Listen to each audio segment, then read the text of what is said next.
한 장면 아니에요. 예. 그러니까 상상만으로도 저는 윤석열이 그렇게 속옷바람에 땡깡 부리는 장면 네. 왜 교도관들이 막 끌어내지 못했나 하면 제가 교도관이 돼 보면 내가 아무리 먹고 사는 게 중요하고 네. 계급 조직에서 명령이 중요하다 하더라도 그 몸에 내가 손대고 싶은 마음이 없어질 것 같아요. 아니 더럽다 이런 느낌 있잖아요. 네.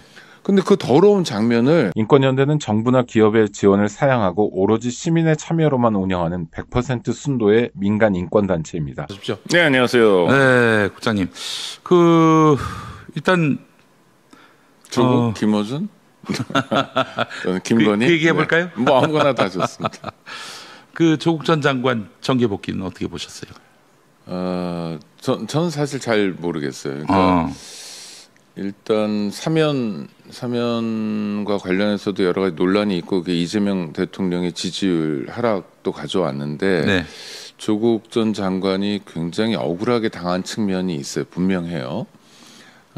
그럼에도 불구하고 빌미가 됐다거나 부적절한 또 일도 좀 있었거든요. 그리고 본인이 그것에 대해서 거듭 사과하고 있는 것도 있죠. 그러니까 네. 이재명 대통령의 경우와 사뭇 달랐던 건 네. 이재명 대통령은 검찰에서 정말 총력을 기울여서 사냥을 하다시피 했는데 글쎄 말이에요. 없는 죄를 털었거든요. 예. 조국 전 장관은 뭐 그런 상황은 아니었고 예. 그리고 조국 장관이 이제 전 대표 전 장관이 출소하게 되면서 이재명 대통령 상당한 부담을 갖게 됐는데 네. 그러면 출소 직후에 예. 좀 뭐랄까 이렇게 그 뭐 공적 문제 때문에 상처받은 20, 30대가 있다고 한다면 네. 또는 국민적 걱정이 있다면 네. 또 사면권 행사로 지지율이 떨어진 이재명 대통령의 현실적인 손해가 있다면 네. 뭐랄까 좀 며칠이라도 좀 조용히 계시는 모습이 있어야 되는데 그렇지 않고 출소하자마자 바로 8.15 당일인가요? 한겨레하고 인터뷰를 했어요. 박찬수라고 대학 동기인데 아시는 분이군요. 예. 둘이 알고요.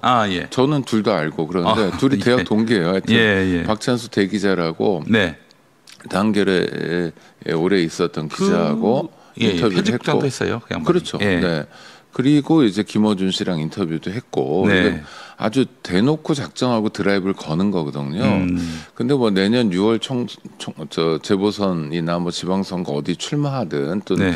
당을 어떻게 추스리고 또 자기가 뭐 당대표로 복귀하든 어떻든 다만 며칠이라도 글쎄 좀 말이에요. 뭐 그리고 사진에는 이제 책도 올리고 그랬는데 그럼 책을 읽는 모습을 보여줘야 되는데 네. 너무 이제 공학적으로 움직이는 것 같아요. 그래서 그거는 만약에 본인이 큰 정치인이 되고 싶다면 좀 적절한 모습은 아닌 것 같다. 현직 대통령 이재명 대통령도 일주일 동안 휴가를 보냈지 않았습니까? 그렇죠? 네. 그리고 좀 정책을 다듬고 하는 네. 시간을 보냈는데 예. 조국 전 대표에게 필요한 시간 그런 시간 아닐까. 감옥에서 많은 생각을 했고 또 감옥에서 여러 가지 뭐 변호사 접견이나 측근들을 많이 만나면서 정치적 감을 자기는 유지하고 있다고 생각하겠지만 감옥 안팎이 다르거든요. 네네네. 그러니까 감옥에서 보는 세계는 굉장히 주관적이고 제한될 가능성이 높아요. 그러니까 국민 속에서 국민과 함께 정말 겸허하게 자기의 역할을 좀 살펴봐야 되는데 예. 너무 그러니까 다 계획 잡아놓고 예. 지금 순간에 이거 한다 저거 한다 요거 한다 이렇게 움직이는 거 네. 이건 좀 부적절한 것 같아요. 실제로 이제 감옥에 한 1년 수감됐다가 2012년 크리스마스와 함께 풀려나신 어떤 정치인이 있습니다. 네. 감옥 들어갈 때는 이제 팟캐스트 인기 때문에 하늘을 찌르는 어떤 인기와 신망을 얻었고 당시 그분이 소속된 정당의 정치인들이 와가지고 사진 같이 찍으려고 투샷으로 네. 그렇게 해서 어떻게든 또 그분과 친한 척 하려고 애를 많이 썼던 그런 때였는데 이제 1년 지난 다음에 때마침 이제 대선에서 문재인 후보가 떨어졌어요. 딱 이분이 나타났는데 와, 사실 그분 위로하고 격려해드리러 제가 갔거든요. 교도소에서 나올 때. 네네. 취소할 때. 완전히 무슨 자기가 아기의 수는 아니더라도 재림주처럼 나타나가지고 이 세상을 자기가 구원할 것처럼 해서 나오더라고. 그래서 지금 우리 오 국장님 말씀처럼 감옥에 있는 동안 내가 메시아다 이렇게 착각하다가 나온 게 아닌가 하는 그런 생각이 들었습니다. 왜냐하면 즉히 주관적으로 네. 자기를 객관화하는 걸 실패한 거예요. 아니 그리고 지지자들이 이제 출소할 때 잔뜩 모여 있었잖아요. 네네네. 자정이었거든요. 밤 12시에 거기는 교통도 안 좋아요. 저 충청남도 홍성. 예. 아니요. 그분은 홍성에서 나왔지만 지금 조국 전 대표는 서울 남부구치소라고 예. 천왕역 부근인데 그 걸어가기도 멀고 하여튼 교통이 안 좋아요. 예. 사실상 광명시 딱 붙어 있는 곳인데 네네. 근데 그곳에 이렇게 많은 사람들이 모여서 그러니까 무슨 개선 장군인가 하는 생각도 들고 아니 그러니까 저는 조국 전 장관이 윤석열 검찰에게 매우 과도하게 도륙당했다는 것에 분노하는 사람입니다. 거예요. 그리고 너무 심했어요. 윤석열 정말 금도가 없는 끔찍한 악마적 그 기질을 보여줬거든요. 네, 다름 아니죠. 그런데 그렇게 피해를 당했다는 것과 정치인 조국이 마치 개선 장군처럼 이렇게 돌아오는 것은 좀 별개의 문제고 조국 전 대표를 위해서도 사실 그런 모습이 좋지 않아요. 약간 좀 심사숙고하고 자중하는 모습을 좀 보여주면 어떤가 싶은데 제 조언이 귀에 가닿을지는 모르겠습니다. 아유, 그렇게 그 말씀이 닿기에는 너무나 주변에 측근들로 둘러싸여서 들리지 않았을 겁니다. 그렇죠. 와서 다 좋은 얘기만 하고 그 구치소 나올 때 문 앞에 있었던 사람이 사무총장인가 그렇죠. 그러니까 그 힘의 관계를 느낄 것 같아요. 너무 유치하지만 짧은 장면인데 조국 대표를 대신해서 당해서 이제 상당한 권세를 휘두르던 사람이 바로 조국 대표 앞에 가가지고 그러니까 막 정말 최측근이라는 걸 온몸으로 보여주고 그 다음에 나와서 그 대표 권한 대행하고 또 누굽니까 원내대표 사이에 서가지고 뭐 이렇게 한 말씀하고 이런 게 그러니까 자기들은 잘 짜놓은 어떤 뭐 연출된 장면인 것 같긴 한데 참 뭐가 구멍이 많이 비어요. 그러니까 좀 진솔함. 국민 앞에 정말 진지하게 인간 조국으로서 다가가려는 모습 이런 거 없이 구도를 만들어서 한겨레랑 인터뷰하고 그래서 레가시는 이렇게 하고 뉴미디어는 김어준하고 인터뷰해가지고 이렇게 해가지고 나의 지형을 넓히고 나는 지금부터 차기의 유력한 대선 주자로서 행보를 걸어보겠다. 그러니까 합당 문제나 뭐 이런 거나 내 중심으로 한번 풀어보겠다. 이런 생각을 하는데 아니 정치가 마음대로 되면 다 대통령 됐죠. 굉장히 중요한 국민의 마음을 어떻게 얻어야 될지에 대해서 심사숙고했으면 좋겠습니다. 아까 영상에서 봤습니다마는 그 기회가 된다면은 대선에 나갈 건가 이 질문 이건 기획된 질문이라고 저는 생각합니다. 김어준 씨는 원래 그런 일을 좋아하시는 분이니까. 매우 좋아하시는 분이고요. 그거에 대해서 조국 전 대표가 답변을 회피하는 것도 아마 김어준 총수의 코치가 있었을 거라고 저는 생각합니다. 많이 봐왔던 풍경이에요. 그리고 웃으면서 아유 뭐 내년 일도 뭐 잘 모르는데 뭔데 뭐 이런 얘기인데 자질과 경험을 쌓아야 하기 때문에 뭐 지금 말씀드리는 거는 적절치 않다라고 얘기를 했는데 근데 그런 질문에 유시민 작가는 안 넘어갔죠. 기회가 닿아도 난 안 나간다. 실제 그 말을 이행하고 있고요. 아니 그리고 뭐 유시민 씨는 가능성도 별로 없고 그런데 조국 씨는 가능성이 좀 높죠. 꽤 있는 건 사실인데 저는 그럴수록 그러니까 정말 국민들이 어떤 면에서 굉장히 무서운 존재이거든요. 그렇죠. 아 조국이 너무 세게 당했다 윤석열 때문에 윤석열 김건희 부부의 만행의 희생자다 피해자다 마음이 안 좋다 특히 부인과 뭐 딸 뭐 이렇게 가족까지 막 도륙내고 동생애 뭐 이런 거 보면서 안타까운 마음도 있지만 마치 개선 장군인 것처럼 막 이렇게 하고 다니는 것에 대한 반감도 또 상당히 존재하거든요. 또 무엇보다 그 정당의 이름이 여전히 조국 혁신당이잖아요. 그러니까 막 현수막을 막 붙였더라고요. 거리 곳곳에 조국을 되찾았다 뭐 이렇게 그러니까 광복절 기념으로 붙인 건가 아니면 자기네 당의 유일 리더가 돌아왔기 때문에 반갑다고 그러는 건가 중의적인 의미가 있겠죠. 아니 그러니까요. 그런 걸 보는 뜨악해하는 국민들의 마음을 절반은 될 겁니다. 그게. 절반 넘을 것 같은데요. 그리고 이번에도 이재명 대통령이 첫 사면이잖아요. 보통 이런 경우에 국민들은 박수를 칠 준비가 돼 있어요. 왜냐하면 그동안 묶인 것을 푸는 의미거든요. 그런데도 불구하고 여론조사 결과를 보면 조국 사면에 대해서는 반대가 훨씬 많거든요. 윤미향 사명에 대해서도 말이 많았지만 실제로 사람들이 관심을 갖고 또 문제 제기했던 건 조국 사면이었어요. 그러니까 그런 여론이나 이런 것들을 좀 살피는 모습도 있어야 된다. 이렇게 말씀드립니다. 네, 알겠습니다. 자, 김승희라고 네. 그 윤석열의 의전 비서관이었던 이 사람. 뭐 윤석열보다는 김건희하고 좀 더 가까운 것으로 알려진 이 김승희.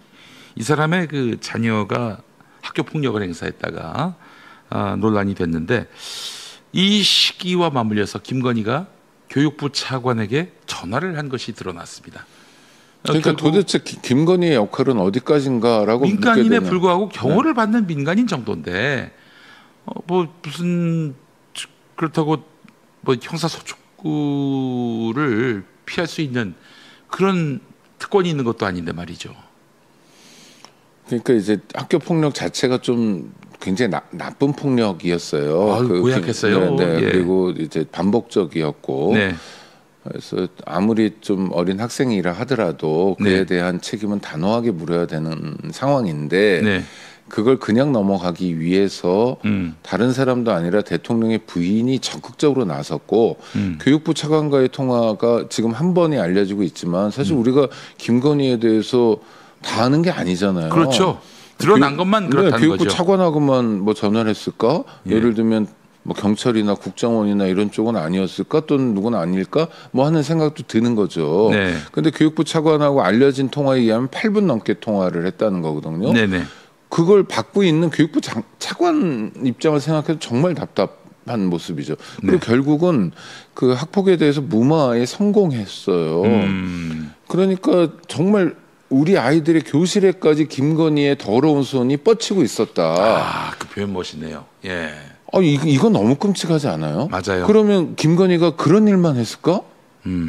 아니 자기가 데리고 있는 자기 측근이라고 얘기할 수 있는 비서관 자녀의 학교 폭력 문제에 개입했던 김건희는 다른 문제에는 얼마나 많이 개입했을까? 네. 돈이 되는 문제라면 네. 또는 자기 비서보다 훨씬 더 중요한 자기가 생각할 때 중요하다고 생각하는 인물의 뭐 안위와 관련된 일이라면 이라고 생각하면 정말 끔찍하죠. 네. 그러니까 김건희는 윤석열이 대통령에 취임한 다음부터 파면 당할 때까지 그야말로 일거수일투족 네. 통화 기록을 비롯한 모든 그 행적이 낱낱이 공개되고 수사 대상이 되어야 하고요. 네. 문제는 대통령 부인이 된 다음만이 아니라 대통령 부인이 된 다음에는 그래도 주목이라도 받잖아요. 네. 그래도 경호처 직원도 있고 뭐 대통령 비서실 직원도 있고 그렇잖아요.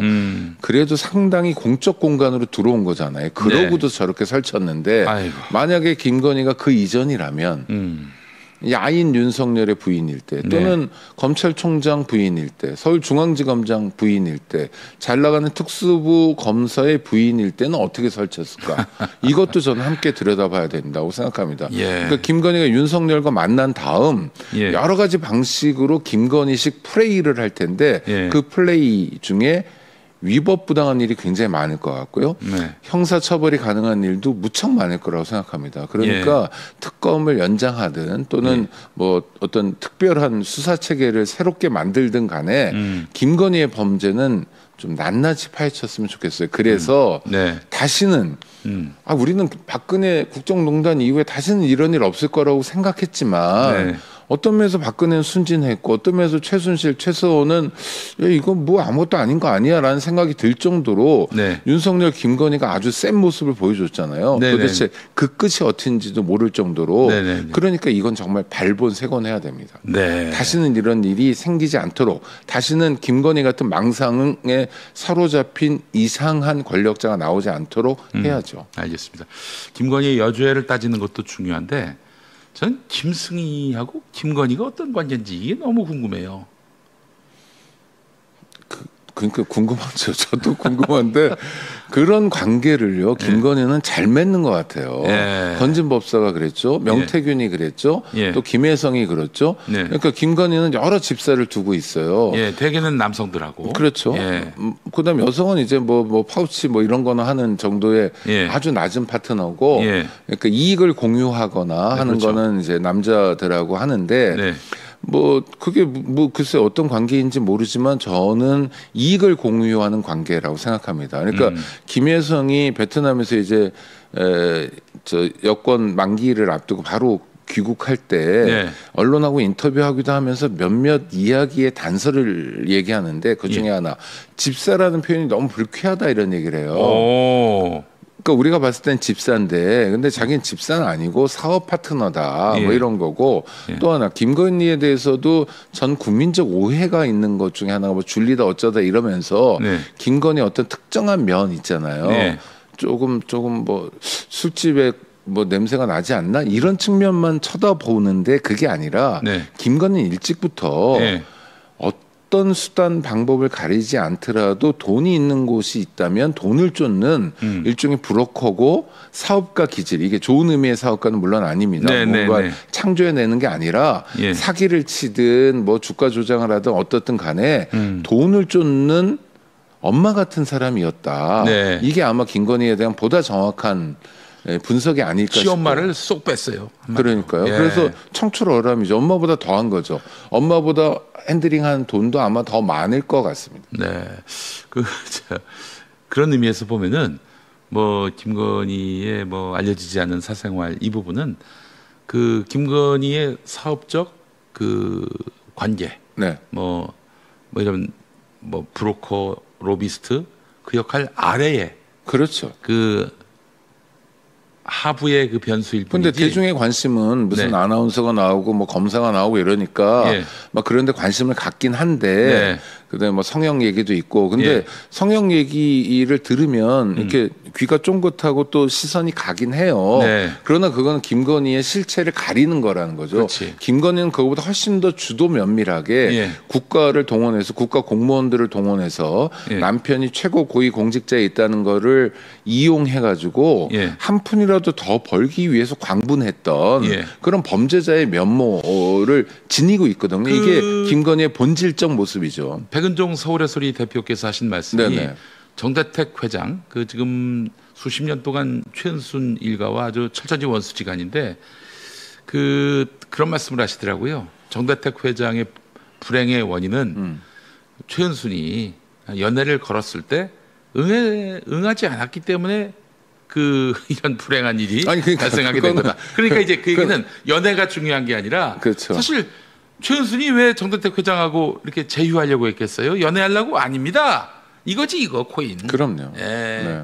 사업적 파트너 관계를 유지하기 위해서 그 전 단계로서 신뢰를 구축해야 하고 신뢰 구축은 가장 중요한 건 정분이었을 것이다라는 그런 추론을 하시는 거예요. 그러니까 그러니까 본말이 구별돼야 되는 거죠. 그러니까 스캔들은 관심을 끌게 하는 소재이긴 하지만 김건희라는 범죄자를 들여다보는 프리즘으로서는 좀 부족한 거고 이 사람은 정말 철저하게 돈을 쫓았고 돈과 건설 그러니까 뭐 5천만 원짜리 목걸이보다는 7천만 원짜리 목걸이가 좋은 그냥 속물 중에 속물 이상한 자본주의가 나온 괴물적 존재.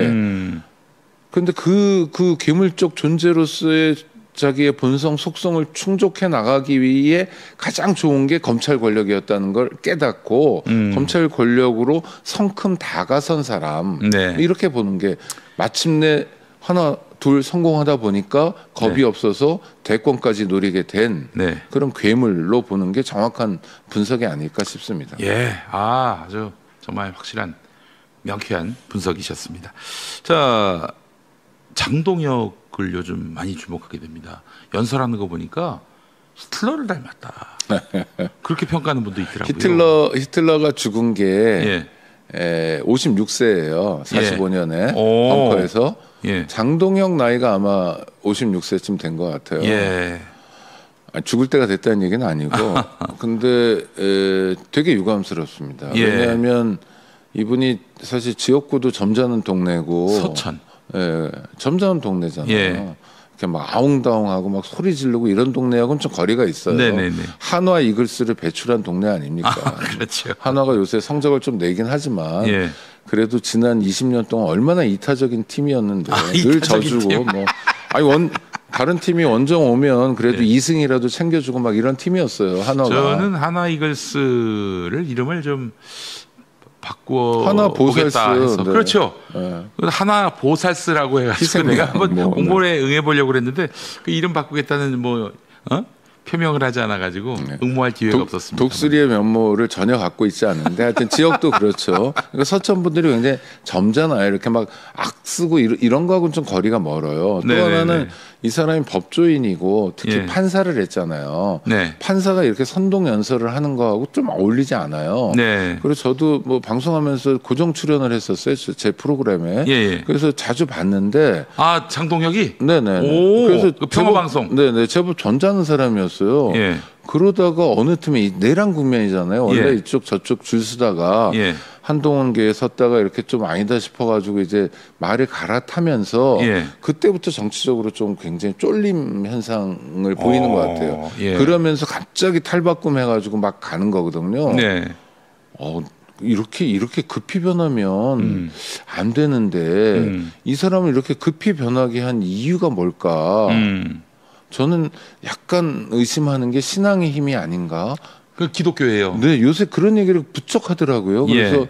이 사람이 뭔가 이상한 힘에 의해서 계몽된 건 아닌가. 물론 정치적 행보, 자기가 지금 당대표 나가고 지금 국면에서 어느 정도 정치적 위상으로 제고시켜 놓고 그 다음 국면에서 뭐하고 어쩌고저쩌고 이런 프로그램이 있겠지만 그거보다 더 굉장히 격앙돼 있잖아요. 네. 더 떠 있잖아요. 예. 이사장님 말씀하신 것처럼 히틀러를 연상시킬 정도로 굉장히 이상한 모습을 보이잖아요. 네네. 이거는 약간 계몽 같아 보여요. 아주 희한한 모습입니다. 네. 그래서 우리가 이거 결국 이 사람이 투톱에 들어갈 것 같은데 김문수하고 장동혁. 근데 현저하게 김문수한테 밀려가지고 뭐 당대표가 되겠나. 다음 당권 도전 때는 좀 기반이 될 수 있겠다 생각이 들었는데 지금 벌써 장동혁이가 역전할 수도 있다 이런 얘기도 나오고 있어요 지금. 아니 당내 인사들은 네. 당내 인사들이라는 사람들이 뭐 무슨 일이 벌어져도 우리는 상관없다 이런 사람들이 있잖아요. 네. 대구 경북을 지역 기반으로 하는 이런 사람들. 네. 이런 사람들 입장에서 뭐 예. 국회의원 오랫동안 했던 사람들 입장에서 김문수하고 장동혁을 보면 선택은 장동혁이죠. 왜냐하면 김문수는 만만치 않다는 걸 대선 국면에 봤잖아요. 한덕수 붙이려다가 김문수가 농성하고 이래가지고 한덕수 못 붙였거든요. 네. 당대표가 되면 김문수는 어떤 방식으로라도 자기 힘을 과시할 겁니다. 네. 뭐 벌써 시나리오들 나오잖아요. 다음번 대구시장은 김재원이다. 뭐 이런 식으로. 아하. 그런 꼴을 이 대구 경북에 나름의 기반을 두고 있는 이 중견이라고 얘기하는 정치인들이 그 꼴을 보기 참 어렵거든요. 네. 그런데 김문수가 대세인 건 맞죠. 왜냐하면 직전 대선 후보였거든요. 네. 김문수여서 그만큼이 나온 건지 아니 김문수가 아닌 다른 후보면 더 나왔을지 모르지만 탄핵 국면에서 내란 국면에서 국힘 입장에서는 상당히 선방했어요. 그래도 네. 생각보다 표가 좀 더 나왔거든요. 그거는 지금 현실 속에서는 김문수의 공이 되기 쉬운 거죠. 네. 그래서 김문수의 대세론을 꺾기는 어렵지만 김문수 네 맘대로 되는 건 아니야. 네. 우리에겐 장동혁이도 있어. 예. 상태 봐 만만치 않잖아 라는 걸 보여주는 카드로서 아주 유력한 거죠. 그래서 그런 언지를 당의 소위 중진들이 아마 장동혁에게 줬던 것 같고 아스팔트 그룹도 좀 줬던 것 같고 그러면서 장동혁이 갑자기 업된 것 같습니다. 내가 목소리를 높일수록 나의 정치적 활로는 개척될 수 있다라고 생각하는 것 같아요. 근데 도리어 중도층의 마음을 다 잃어버리는 그런 확장이 무슨 의미의 확장이 그 다음 총선에서 지역구에서도 안 될 겁니다. 네. 알겠습니다. 하여튼 뭐 그 장동혁이가 국민의힘 문 닫는 아니 그리고 사실은 문 닫는 장동혁이든 역할을 한다면야 뭐 장동혁이든 김문수든 네. 뭐 다 민주당 도우미들 같아요. 민주당이 계속 해 드세요. 다음번 지방선거도 압승하세요. 우리는 그러면 안 되는 사람들이잖아요. 아시잖아요. 이런데도 정이 안 떨어지세요? 윤석열 봐요. 저러고 계속 뉴스를 만들어내는데 저렇게 예. 땡깡 부리는데 우리는 윤 어게인인데도 아직도 심판 안 하고 뭐 하셔요? 예. 라고 웅변하는 것 같아요. 장동혁이 그 머리가 있다면은 그 정치인은 그 자기 지지층만으로는 못한다. 이런 생각까지는 좀 인식이 다 있어야 할 텐데 머리는 별로 없는 것 같고 이런 것 같아요. 같습니다. 대중 정치인인데 네. 사실 이렇게 곽광 받았던 적이 없어요. 장동혁 씨가. 예. 근데 한 번도 없었어요. 네, 판사하고 이런 친구들 중에 예. 좀 어긋난 친구들은 네. 어렸을 때 좀 학교 성적도 좋고 그래서 네. 자기 국민학교 초등학교에서나 중고등학교에서는 그래도 조명도 받고 그랬는데 네. 대학 가보니까 공부 잘하는 애도 너무 많고 네. 그래서 조명이 좀 줄어들고에 대한 답답함을 갖고 있는 사람들이 있어요. 약간 네. 관종들 중에서. 예. 근데 장동혁 씨가 지금 어쩌면 고등학교 졸업 이후에 예. 최초로 스포트라이트를 받는 거거든요. 상당히 업될 가능성이 높은 거죠. 지금 상태는. 네. 그러니까 과학적 사고를 하거나 네. 차분하게 자신을 보거나 하는 것보다는 이거 통하네. 네. 이거 되네. 예. 이거 검색해 보니까 내일은 검색해 보니까 이렇게 많이 기사가 나오네. 생애 이런 스포트라이트를 받아본 적이 없어요. 그러니까 이거를 즐기고 있을 가능성이 높습니다. 이게 네. 굉장히 위험한 증세거든요. 네. 병으로 따지면 중병인데 네. 이런 병은 의사들도 어떻게 처방을 내리지 못해서 뭐 죽어야 낫는다 뭐 이런 얘기를 할 정도로 중병이에요. 근데 장동혁 씨가 그렇게 엉망진창은 아니었던 사람으로 저도 기억하는데 네. 지금이라도 그런 예. 이상한 행보를 멈추는 게 좋지 않을까 싶은데 이분 역시 저의 조언을 들을 가능성은 없는 것 아니 같아요. 여기까지 올라왔는데 지금 좌파 말을 듣겠습니까? 제가 좌파입니까? 네. 아유 인권연대는 어마어마한 좌파죠. 뭔 인권이 영어로 뭔데요? 아니 휴먼 라이트 너무 우리는 당연한 말씀인데 그 죄송합니다. 지금 하시는 말씀이 영어로 조크를 하려니까 잘 안 됩니다. 걔네들 입장에서 그렇다는 거죠. 자 그렇습니다. 근데 윤석열이 지금 체포에 반항했던 빤스 입었던 그때의 CCTV를 민주당에서 이제 공개할 계획인 것 같아요. 이거 어떻게 보셨어요? 저는 안 했으면 좋겠고요. 윤석열 씨 개인 프라이버시 등 인격권 침해 예. 때문이기도 하지만 네. 사실 제가 뭐 윤석열의 인권에 그렇게 큰 관심은 없고 솔직히 말씀드리면 예. 근데 그 장면이 만약 공개되면 그러니까 동영상은 여러 개일 것 같아요. 왜냐하면 네. CRPT라고 예. 그 기동대 교도관들이 바디캠이라고 체증하듯이 바디캠도 있고 그다음에 예. 이렇게도 체증을 했을 거고 예. 그다음에 CCTV가 있을 거고 뭐 그러니까 여러 가지 동영상이 있을 텐데 그거를 만약 우리가 본다고 생각해 봐요. 국민들이 네. 그 국민들 중에 아동 청소년도 있습니다. 그렇지. 너무 끔찍한 장면 아니에요? 예. 그러니까 상상만으로도 저는 윤석열이 그렇게 속옷바람에 땡깡 부리는 장면 네. 왜 교도관들이 막 끌어내지 못했나 하면 제가 교도관이 돼 보면 내가 아무리 먹고 사는 게 중요하고 네. 계급 조직에서 명령이 중요하다 하더라도 그 몸에 내가 손대고 싶은 마음이 없어질 것 같아요. 아니 더럽다 이런 느낌 있잖아요. 네. 근데 그 더러운 장면을 전 국민이 봐야 돼요. 예. 모자이크 처리하더라도 예. 연상이 되잖아요. 아니 그러니까 지금 우리가 말로만 연상을 하고 있잖아요. 뭐 의자에 앉아 나 팔 빠졌어 뭐 저저 뭐 그러니까 대통령이었던 작자가 그 다음에 뭐 속옷이 삼각이냐 사각이냐 막 이런 얘기들 막 하고 있잖아요. 이런 얘기 귀에 들어오는 것 자체가 저는 소음이고 공해거든요. 상처예요. 그자가 정말 형편없는 잘하는 건 하고 별개로 우리 국민들이 1941년 루즈벨트가 했던 유명한 연설 중에 하나가 자유에 대해서 얘기하면서 공포로부터의 자유도 있거든요. 네. 아니 그런 더러움으로부터의 자유 이런 것도 중요합니다. 그래서 저는 동영상 공개 반대예요. 아니 안 봤으면 좋겠고 예. 더러움은 그냥 윤석열의 몫이어야 하지 왜 우리 국민들이 생업에 바빠 죽겠는데 참 하루 살기도 힘든데 네. 아직 민생 회복도 안 됐는데 예. 윤석열 같은 작자 때문에 그런 더러움을 느껴야 되는지. 저도요. 사실 그걸 공개하기보다는 차라리 윤석열 쪽에서 공개를 한다면은 그 셀프 빅엿을 먹는 거죠. 그야말로 부메랑을 맞는 건데 이쪽에서 먼저 공개하는 순간 이거는 저쪽을 결집시킬 수 있는 여파를 낳을 수 있다. 그 이름을 밝히고 싶지 않은데 신아무개라고 정말 이상한 작자가 있는데 네네. 그 작자가 윤석열의 수용 생활을 안중근 장군에 비유했어요. 예? 대한민국 전직 대통령이 예. 정치범으로 감옥에 가 있는데 같은 정치범이었던 안중근 장군에 비해서 네. 뭐 인권 침해를 많이 당하고 있대나 어쩌고 뭐 골판지 얘기하면서 뭐 이런 아이고야, 거예요. 정말 참. 정말 모욕의 극단을 보여주는 거거든요. 어떻게 비유를 해도 안중근 의사를.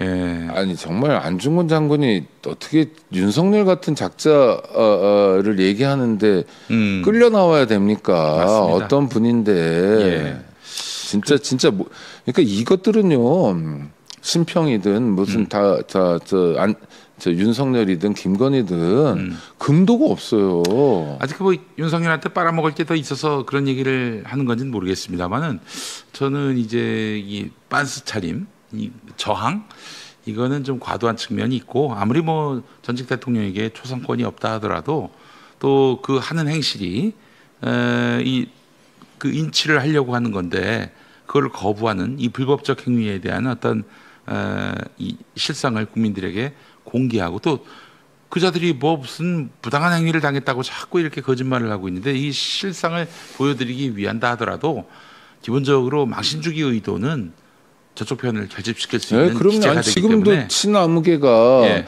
윤석열을 정치범이라고 규정하고 네. 안중근 장군까지 끌어들이고 있는 상황인데 네. 만약에 그런 더러운 모습까지 공개되면 정치범을 넘어서 양심수가 될 거예요. 그렇지. 양심수라고 양심수. 떠들고 다닐 거예요. 네. 근데 진짜 양심수였던 분들 입장에서 얼마나 큰 모욕입니까? 자, 조국의 광복을 위해서 네. 정말 저 동포들이 그렇게 하염없이 죽어가지 않도록 네. 국가의 주권을 찾기 위해서 동문서주하고 끝내 목숨까지 내던졌던 안중근 장군 같은 분을 난 말하는 것도 더럽네. 윤석열한테 비교하는 네. 대한민국 국민들이 있잖아요. 그 작자는 무슨 로스쿨 교수예요. 네. 아유 정말 양심수가 아니라 낭심수로 했으면 좋겠어요. 양심수는 뭡니까? 음낭할 때. 아유, 낭심수. 네. 하여튼 뭐라고 장명하기도 어려운 더러운 작자들이에요. 정말 예. 어떻게 이런 작자들이 튀어나와가지고 예. 국민 다수의 선택을 받아서 대통령이 되고 예. 지금까지 떵떵거리고 예. 마지막 순간은 아직 안 왔습니다만 하여튼 지금까지도 무슨 안중근 장군까지도 모욕하고 뭐 글쎄 곳곳에서 별의별 일을 다 벌이고 있는 네. 정말 더러운 나날입니다. 예, 낭심수 윤석열. 절대 양심수가 될 수 없는 윤석열에게 힘을 실어줄 필요는 없다. 이 차원에서 CCTV 공개에는 반대하시는 우리 오창희 국장님의 입장을 들어봤습니다. 자, 띠지 분실. 네. 난리 났습니다. 이것 때문에. 이거는 저는 검찰을 폭파해도 될 그런 아주 중대한 이 비위라고 판단을 하는데 국장님 어떻게 보십니까? 그러니까 이제 관봉권이라는 건 우리가 그렇죠. 사진으로 봤잖아요. 건진 집에서 발견된 이 말하자면은 관봉권이 있는 네. 갓 은행에서 나온 듯한 네네. 화폐. 그러니까 우리가 실제로 현장을 보진 못했지만 검찰에 따라 전해 들은 거잖아요. 1억 6,500인가 현찰이 있었고 그중에 5천만 원이 네. 관봉권으로 이렇게 비닐로 쌓여 있었고 그 띠지가 있었고 예. 그다음에 그걸 구분하는 스티커도 있었다는 건데 예. 비닐만 하더라도 그게 지문 적출을 할 수 있는 아주 중요한 범죄 단서거든요. 네. 근데 그 비닐로 덮여 있었던 부분에 대해서는 언급조차 없어요. 네. 그다음 띠지 같은 경우에는 이 돈이 어디로 갔다. 그러니까 이를테면 국정원의 특활비인지 뭔지 뭐 네. 경호처에서 나온 건지 또는 검찰에서 온 건지 뭐 어디서 온 건지를 알 수 있는 아주 중요한 범죄의 단서였거든요. 근데 현장에 출두한 압수수색에 나선 검찰 직원들이 뭐 검사는 아닐 것 같긴 하지만 네. 검사가 됐든 검찰청 직원이 됐든 간에 네. 이거를 분실했다는 거잖아요. 예. 아니 어떻게 분실할 수 있죠? 또 하나 돈을 세다가 그랬다고 하는데 이 설명도 성실하지 않아요. 그러니까 굉장히 의도적으로 중요한 증거를 없애버렸다는 생각이 들어요. 네. 그런데 문제는 그런 범죄 행위가 일어난 거예요. 그러니까 범죄를 진압하고 단속해야 될 검찰에 의해서 범죄가 저질러졌어요. 범죄를 은닉시켜버린 거예요. 진짜 범죄자들이 보이지 않게 한 거예요. 그런데 아무 일도 없었어요. 네. 야, 기본적으로 그러면 그게 실수인지 고의인지 감찰이라도 해봐야 되는 거 아니야. 공무원이니까. 네. 수사 중이니까 감찰은 하면 안 돼. 이런 법이 있습니까? 네. 이런 규정이 있습니까? 네. 슬쩍 넘어가 버렸어요. 그리고 감찰도 안 해보고 남부지검은 결론을 내버렸어요. 뭐라고 됐냐? 실수했다. 돈 세다가 없어졌다. 뭐 이런 거로 끝내버린 거예요. 근데 서울 남부지검이요. 여의도를 관할하기 때문에 서울중앙지검처럼 뭐 아주 요란하진 않지만 네. 금융, 돈과 관련된 수사는 굉장히 많이 하는 곳이거든요. 네. 거기서 관본권에 대한 기본적인 이해도 없었다?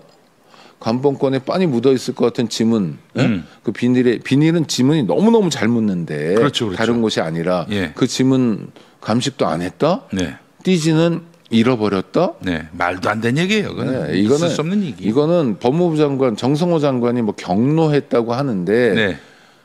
저는 뭐 경로가 100% 맞고요. 네. 경로했으면 그 다음 조치, 그러니까 감찰을 지시했잖아요. 네. 이에 대해서도 아주 단호하게 대응해야 된다고 생각하고요. 아주 쑥대밭을 만들어 놔야 됩니다. 또 하나는 요 상황이 대검에 보고가 됐대요. 그러면 당시 검찰총장 심화무게, 그 다음에 당시 남부지검장, 이 둘 다 윤석열의 최측근이라고 불리는 사람들이잖아요. 그렇죠. 지금은 검찰을 떠났어요. 그렇지만 도망갔어요. 그렇죠. 그렇지만 이 사람들에 대해서도 아주 단호한 조치를 해야 되고요. 감찰은 시작이고요. 감찰 결과를 근거로 해서 곧바로 수사를 진행해야 된다고 생각합니다. 네. 이 수사 역시 검찰이 맡길 수는 없으니까요. 그러면 특검으로 가야 돼 이거는. 네, 특검이 가든지 아니면 특검 공수처가. 움직임이 나와줘야 검찰도 긴장합니다.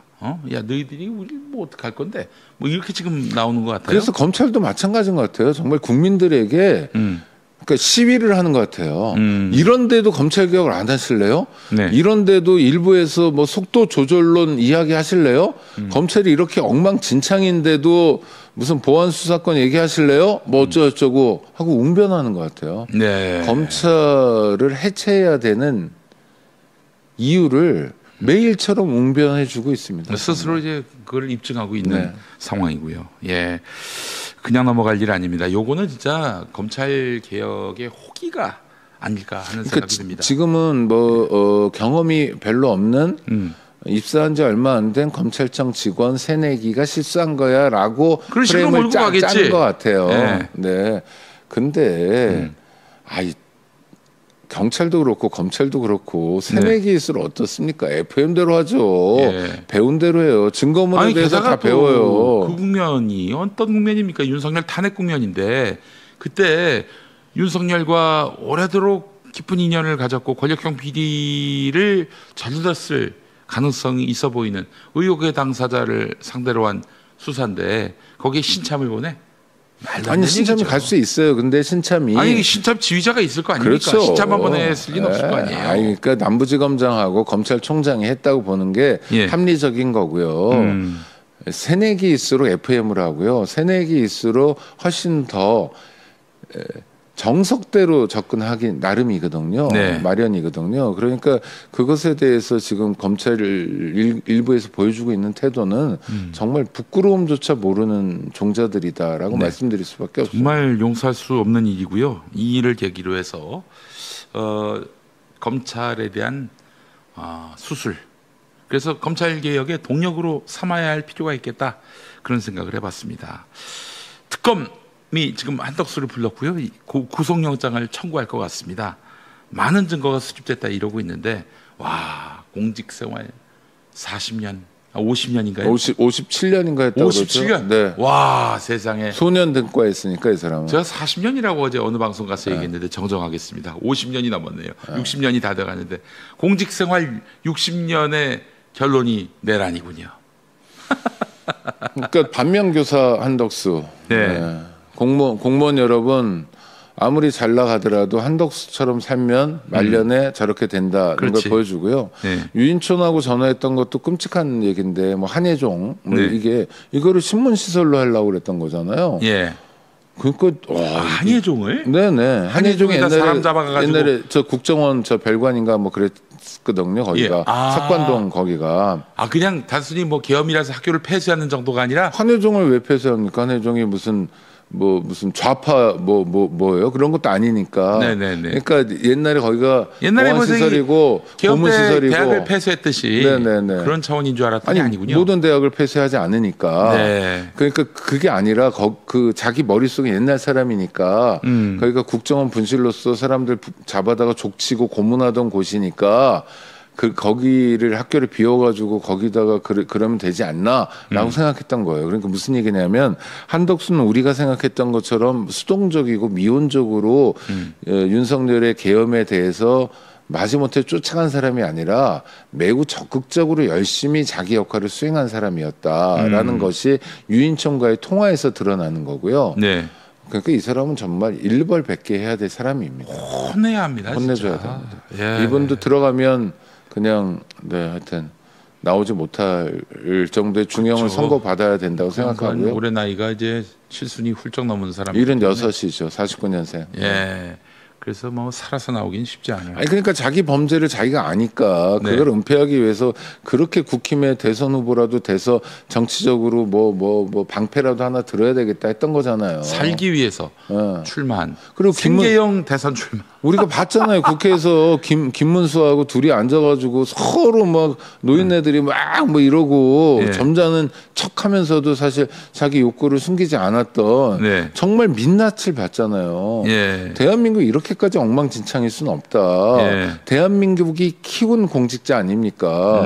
대한민국이 공직자 중에서 정말 줄 수 있는 최대의 자리를 한 번도 아니라 두 번씩이나 줬잖아요. 예. 국무총리가 공무원 출신들 많이 하지는 않아요. 예. 지금 김민석 총리도 정치인 출신이잖아요. 관료 예. 출신이 아니라. 네. 근데 관료 출신으로 고시부터 해가 쭉 시작한 사람을 국무총리를 시켜주고 그것도 저 노무현 정부 때 시켜주고 한참 지난 다음에 무슨 뭐 부인네들끼리 어떻게 했느니 무슨 무속이 통하느니 이런 거 다 떠나서라도 하여튼 두 번째 국무총리를 했잖아요. 네. 이건 개인적으로 크나큰 영광이잖아요. 예. 그럼 영광이고 대한민국이 그에게 윤석열이 아니라 대한민국이 한덕수에게 일할 기회를 줬잖아요. 네. 그럼 대한민국을 위해서 견마지로를 아끼지 않아야죠. 네. 근데 이 늙은이가 뭘 했습니까? 그냥 자기 재산 증식시키고 그냥 부부랑 둘이서 그냥 돈 불어나는 재미, 그냥 권력 행사하는 재미 이런 데 빠져가지고 그냥 있었던 거잖아요. 네. 그리고 막판에 그렇게 지저분하게 내란에 함께 가세하고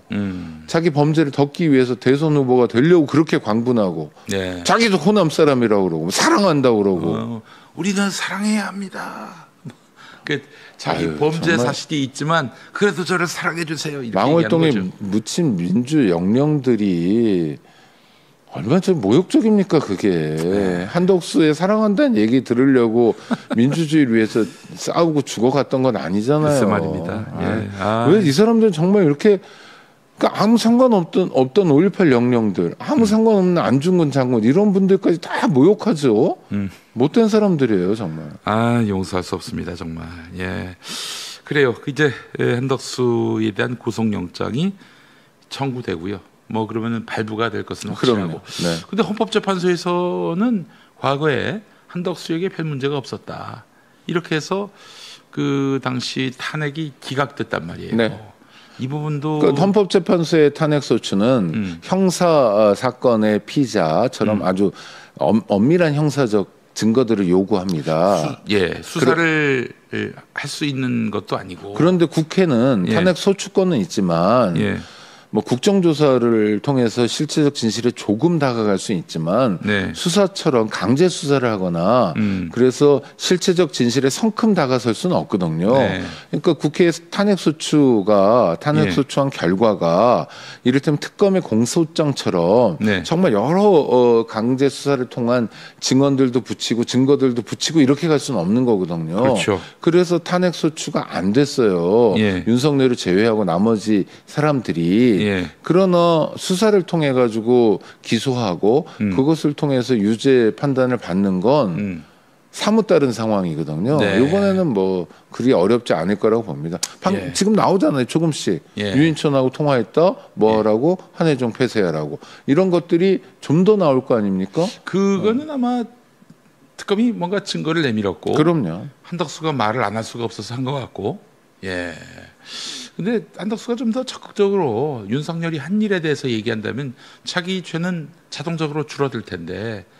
예. 다 하겠죠. 네. 자기를 보호하는 일도 하고 윤석열에게 넘겨주는 일도 하고 네. 뒤집어 씌우는 일도 하고 그러겠죠. 그건 뭐 김건희도 하고 있는 일이잖아요. 네. 저는 아무것도 아닌 사람이에요라고 말하면서 아무 것인 윤석열에게 죄를 뒤집어 씌우려는 어떤 프레임을 짜고 있잖아요. 네. 한덕수도 그렇죠. 그러니까 윤석열과 관계 맺은 사람들은 다 이런저런 방식으로 윤석열을 배신하는 중이에요. 김계리 정도 빼고는. 네, 아주 재밌는 상황이 이제 곧 연출될 것 같습니다. 야, 최상목도 이제 얼마 네, 남았어요? 최상목도 그렇죠. 예.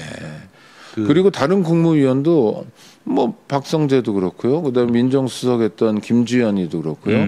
그다음에 정말 오만하게 짝이었던 법제처장 네. 이완규도 그렇고. 예.